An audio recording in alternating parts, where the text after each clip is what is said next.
দেশের সেরা 12টি fashion house ও স্বনামধন্য ডিজাইনারদের আসছে ঈদের পোশাক নিয়ে অনুষ্ঠিত হয়ে গেল 25Q এর এই ফ্যাশন শো। আর এতে শো স্টপার হিসেবে পারফর্ম করার জন্য প্রথমবার ঢাকায় আসেন বলিউড তারকা পরিণীতি চোপড়া।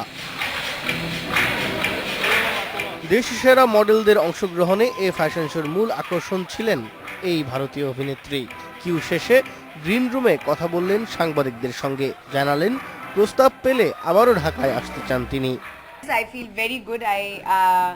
আগে কখনো ঢাকা আসিনি। আমি খুবই উত্তেজিত এখানে এসে বলিউডের প্রেমিকদের সাথে দেখা করতে পেরে।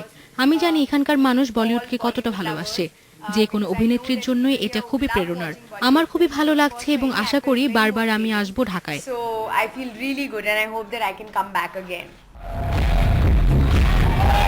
ভাষার বাঁধাকে মোটেও বড় করে দেখতে রাজি নন পরিণীতা। ভালো গল্প আর পরিচালক পেলে অভিনয় করতেও আপত্তি নেই তার বাংলা চলচ্চিত্রে। যে কোনো ভাষা চলচ্চিত্রই চলচ্চিত্র।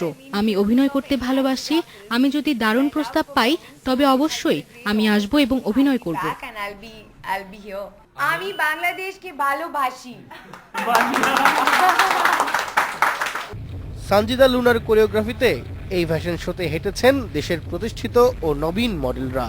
প্যাশন ফর ফ্যাশন নামের এই শোতে প্রতিটি ফ্যাশন হাউসই সামনের ঈদকে কেন্দ্র করে তাদের নতুন পোশাকটি তুলে ধরে দর্শকদের সামনে। শিমুল সালাহুদ্দিন, ইন্ডিপেন্ডেন্ট নিউজ।